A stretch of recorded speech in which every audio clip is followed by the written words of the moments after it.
الہکم الہ واحد، تمہارا الہ معبود تو ایک اکیلا ہے. فالذین لا یؤمنون بالآخرہ، پس وہ لوگ جو آخرت کے اوپر ایمان نہیں لانے والے، قلوبہم منکرہ، ان کے دل منکر ہیں اس حقیقت سے، وہم مستکبرون، اور وہ مغرور بھی ہیں. ظاہر ہے وہ خام خواہ کی مغروری ان کے اندر آئی ہوئی ہے، وہ تو چاہتے ہی نہیں ہیں، کبوتر کی طرح آنکھیں بند کی ہوئی ہیں. جو شخص اپنی زندگی میں اصلاح نہیں نہ کر سکتا تو اس کی کوشش یہی ہوتی ہے کہ جس حقیقت کو اس نے فیس کرنا ہے نا اسی سے انکار کرتا ہے. ہمارے استاد ڈاکٹر سرار صاحب کہتے ہیں کہ میرے قریبی جو اسٹوڈنٹس تھے جنہوں نے ان کی تنظیم جوائن بھی کی ہوئی تھی، کہہ رہے ہیں وہ سالہ سال سے جمعے کا خطبہ سنتے تھے، ہر دوسرے تیسرے جمعے میں سود کا ذکر ہو جاتا تھا، اور سارے وہ تھے جو سودی کاروبار کرتے تھے. یہ انہوں نے ویڈیو میں سنایا ہوا ہے، کئی دفعہ سنا ہے. کہتے ہیں ایک دفعہ تو وہ اکٹھے ہو کے آگے کہ جی آپ ہمارے اوپر ہی ویڈیو ریکارڈ کرا دیتے ہیں. اس طرف نہیں ان کا دماغ جا رہا کہ بھئی ہم وہ کام چھوڑ دیں. دوسرا، ڈاکٹر صاحب کوئی مینشن تو نہیں کرتے تھے کہ یہ سود کھانے والے بیٹھے ہوئے ہیں، تو ان کے نفس کا گلٹ وہ انہیں ملامت کرتا تھا. تو ان کا ڈاکٹر صاحب آپ نے تو باز کوئی نہیں آنا، تو ہمیں آپ اجازت دیں کہ ہم جمعہ آپ کے پیچھے نہ پڑا کریں. وہ کہتے ہیں جمعہ پڑھنا چھوڑ کے کہ ہر جمعے ہمیں یہ سننا پڑے گا کہ سود حرام ہے، سود حرام ہے، سود حرام ہے. تو ٹھیک ہے، ہم اس حقیقت کو فیس تو نہیں کر سکتے نا، تو بہتر یہ کہ اس حقیقت سے آنکھیں بند کر. یعنی اگر کوئی کبوتر بلی کو غائب نہیں کر سکتا تو آنکھیں بند کر لے. آنکھیں بند کرنے سے وہ بلی اسے چھوڑے گی تو نہیں، وہ تو اس کی گردن مروڑ دے گی. تو بجائے اصلاح کے انسان آنکھیں بند کر لے. تو ایسے لوگ پھر اپنے آپ کو دھوکہ دیتے ہیں، پھر تکبر میں مبتلا ہو جاتے ہیں، حقیقت کے انکاری ہو جاتے ہیں. لا جرم، اس میں کوئی شک نہیں ہے، ان اللہ یعلم ما یسرون وما یعلنون، کہ بے شک اللہ تعالی جانتا ہے جو کچھ یہ چھپاتے ہیں، جو کچھ یہ ظاہر کرتے ہیں. انہ لا یحب المستکبرین، بے شک وہ تو پسند ہی نہیں فرماتا تکبر کرنے والوں کو. وہ تو بخاری میں حدیث ہے، تکبر میری چادر ہے، جو میری چادر کھینچے گا میں اسے نہیں چھوڑوں گا. آج بھی آپ دیکھیں قبائلی سسٹم کے اندر وہ بڑے بڑے جو قبیلے کے سردار اور خان لوگ ہوتے ہیں نا، انہوں نے کندھے پہ ایک چادر رکھی ہوتی ہے ایسے، وہ پٹکا ان کی عزت ہوتا ہے، وہ سوچ ہی نہیں سکتا کہ اس کا پٹکا پکڑ کے کوئی کھینچے. تو یہ مثال کے طور پہ یہ بات بتائے گی. اس طرح لوگ پگڑی باندھتے تھے کہ یہ میری چادر ہے. اللہ تعالیٰ فرمایا تکبر میری چادر ہے، یعنی یہ صرف اللہ ہی کو شائع ہے کہ وہ تکبر کرے. اور تو کوئی تکبر کر ہی نہیں سکتا نا کہ میں بڑی چیز ہوں. سب کی سب ہستیاں، چاہے وہ فرشتے ہوں، پیغمبر ہوں، جنات ہوں، انسان ہوں، وہ ادھار کی زندگی گزار رہے ہیں، ادھار کی ان کی نعمتیں.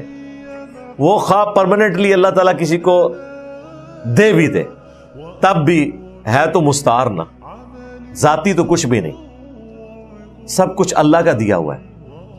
جب اللہ کا دیا ہوا ہے تو پھر تکبر نہیں انسان کر سکتا. اس لیے صحیح بخاری اور مسلم میں حدیث موجود ہے، نبی علیہ السلام نے فرمایا کہ جس کے دل میں رائی کے دانے کے برابر بھی تکبر ہوا وہ جنت میں نہیں جائے گا. مسلم شریف میں یہ تفصیل کے ساتھ حدیث ہے. صحابہ کرام نے عرض کیا یا رسول اللہ، بعض اوقات ہماری خواہش ہوتی ہے کہ ہمارے کپڑے اچھے ہوں، جوتیاں اچھی ہوں، ہم ذرا بن ٹھن کے رہتے ہیں، تو کیا یہ تکبر ہے؟ ظاہر ہے اس میں بھی ایک سمیل تو ہوتی ہے نا کہ باقیوں سے ممتاز نظر آنا. تو نبی علیہ السلام نے فرمایا کہ اللہ بھی خوبصورت ہے اور خوبصورتی کو پسند فرماتا ہے. تکبر یہ نہیں کہ تم اچھے لباس کو استعمال کرو یا اچھے دکھو، بلکہ تکبر یہ ہے کہ تم حق بات سے اناد کرو، حق قبول کرنے سے انکار کر دو. یہاں پہ حق قبول کرنے سے انکار ہی ہے. جب انسان حقیقت سے رخ پھیر لے، منہ چرا لے اور لوگوں کو حقیر سمجھو. اچھا لباس پہننا ضرور پہنے، کسی کو حقیر نہیں سمجھنا. ایک امریکن مسلمان ہوا، اس نے اپنی لائف سٹوری پہ پوری کتاب لکھی، سر تسلیم خم ہے. ان 90s میں کتاب چھپی تھی، اس کا اردو ترجمہ ہوا سر تسلیم خم ہے. کافی انٹرسٹنگ باتیں تھیں.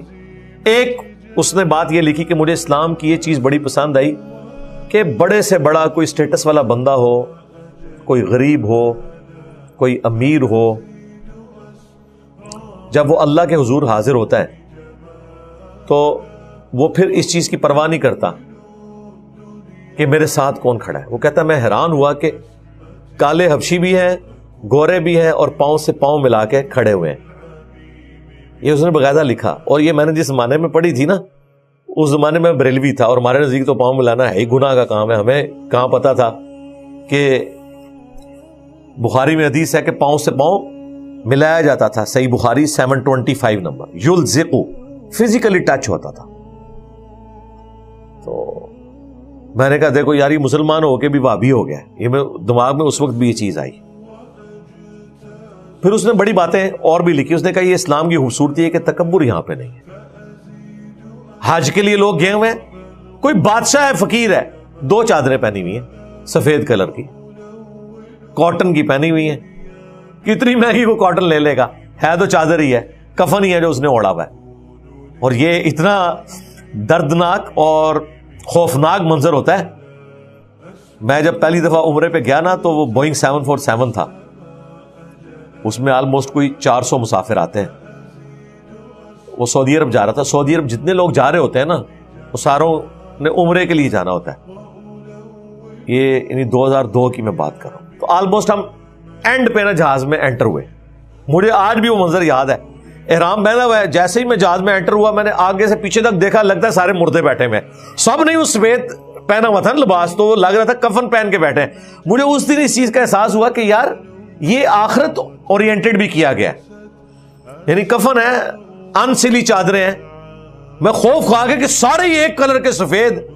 اور یعنی ہم نے تو سفید کلر مردے کو اسی حالت میں دیکھا ہوا ہے نا، یعنی زندہ مردے ہیں جو سیٹوں پہ بیٹھے ہوئے. حالانکہ خود بھی وہی لباس پہنا ہوا تھا، لیکن خود پہنا ہوا تو بندہ شیشے پہ نہیں سامنے دیکھ رہا ہوتا. آپ جہاز میں انٹر ہو، آگے سے پیچھے تک آپ کو سارے کے سارے سفید لباس میں بیٹھے ہوئے، سر ننگے ہیں ان کے، تہمت پہنی ہوئی ہے، اوپر چادریں ہیں، اور کوئی رنگ نظر نہ آئے، بندہ خوف کھا جاتا ہے. اور اس کے اندر عاجزی بھی کتنی ہے. کوئی بادشاہ ہے، کوئی فقیر ہے، کوئی امیر ہے، کوئی غریب ہے، کوئی ڈاکٹر ہے، انجینئر ہے، کوئی ریڈی بان ہے، پڑھا لکھا ہے، ان پڑھ ہے، سب کے سب ایک جیسا لباس. اور یقین کریں ڈنگ بھی سب کا نکلا ہوتا ہے حج کے دنوں میں. یعنی یہ چیز میں نے آبزرو کی. یہاں تو بڑے خبتی ہوتے ہیں نا لوگ، نمازی بھی، بڑا تکبر ہوتا ہے. حج میں میں نے دیکھا ہے الحمدللہ، میں نے وہاں کسی کو تکبر کرتے ہوئے نہیں دیکھا. سارے ڈرے ہوئے ہوتے ہیں، کیونکہ قرآن میں آیا نا کہ حج جو کرے گا نہ وہ کسی سے جھگڑا کرے، ہاں، نہ کوئی گالی گلوچ کرے، تو پھر حج مبرور ہے اس کے لیے. تو سارے ڈرے ہوئے ہوتے ہیں. جس طرح سارے ڈرے ہوتے ہیں نا کہ کوئی داڑھی کا بال ٹوٹ گیا تو دم واجب ہو جائے گا، اس سے بھی لوگ ڈرے ہوتے ہیں کہ کسی کو کندھا نہ لگ جائے، کسی کے ساتھ منہ ماری. وہاں کچھ سوچتا ہی نہیں حرام کی حالت میں کہ اس نے کسی سے بدلہ بھی لینا ہے. غلطی سے بھی کسی کے ساتھ پاؤں ٹچ کر جائے، کندھا ٹچ کر جائے، سب ایک دوسرے سے معافی مانگتے ہیں، یار میرا کہیں آج ہی نہ جاتا رہے. اور وہاں لاکھوں کی بلکہ ملینز کی گیدرنگ کے اندر آپ کو یہ منظر نظر آتا ہے. اتنا ڈسپلن. یہ جو بھگدڑ مچتی تھی نا مینا کے اندر، وہ مس مینجمنٹ کی وجہ سے ہوتی تھی. ادروائز وہ اس وجہ سے نہیں کہ لوگ جان بوجھ کے ایک دوسرے کے ساتھ کرتے، وہ تو اب انہوں نے مینج کر لیا. اس کا آسان طریقہ ہے، وہ پہلے بھی مینج کر سکتے تھے. چوڑے راستے انہوں نے بنا دیے، ٹائمنگ سیٹ کر دی ہے. اب آپ نے سنا ہے کبھی کہ مینا میں بھگدڑ سے اتنے لوگ مرے؟ مجھے یاد ہے 94 میں جب میرے والدین پہلی دفعہ حج پہ گئے تو وہ بہت بڑے لیول کی بھگدڑ مچی تھی. ہزاروں لوگ اس میں، پاکستانی بھی اس میں سینکڑوں کی تعداد میں تھے جو شہید ہوئے تھے وہی کنکریوں کے دوران. اب لاکھوں کے مجمع میں بلکہ ملینز کے مجمع میں چند ہزار تو نظر آتا ہے تھوڑا فگر ہے، لیکن اگر ایبسولوٹلی دیکھیں تو بہت بڑا فگر ہے. تو اس طرح کی بھگدڑ مچ جایا کرتی تھی. اب تو اس کو بھی مینج کر لیا گیا. بہرحال عاجزی، انکساری وہ آپ کو وہاں نظر آتی ہے. اور انسان کوئی شایع نہیں ہے کہ وہ تکبر کرے. انہ لا يحب المستکبرین، بے شک وہ تکبر کرنے والوں سے محبت نہیں کرتا. وَإِذَا قِيلَ لَهُمْ مَاذَا أَنزَلَ رَبُّكُمْ، اور جب ان سے کہا جاتا ہے کہ تمہارے رب نے کیا نازل فرمایا، قَالُوا أَسَاطِيرُ الْأَوَّلِينَ، تو یہ کہتے ہیں یہ تو اگلے لوگوں کی کہانی ہے.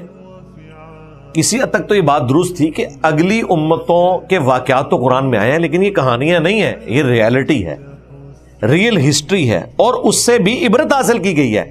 سٹوری کے طور پر نہیں ہے جو آپ فلم کی ایک سٹوری سنتے ہیں یا فلم کو دیکھتے ہیں تھیوریٹیکل نہیں، کہ حقیقتاً ہے.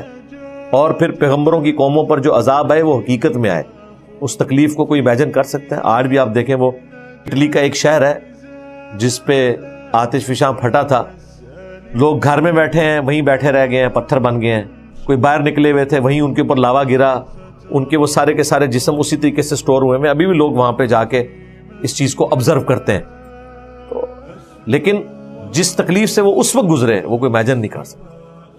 ہیروشیما اور ناگاساکی کے اوپر جب ایٹم بم گرائے گئے ہیں، 1.5 لاکھ بندہ اسی وقت ایویپوریٹ ہو گیا جی۔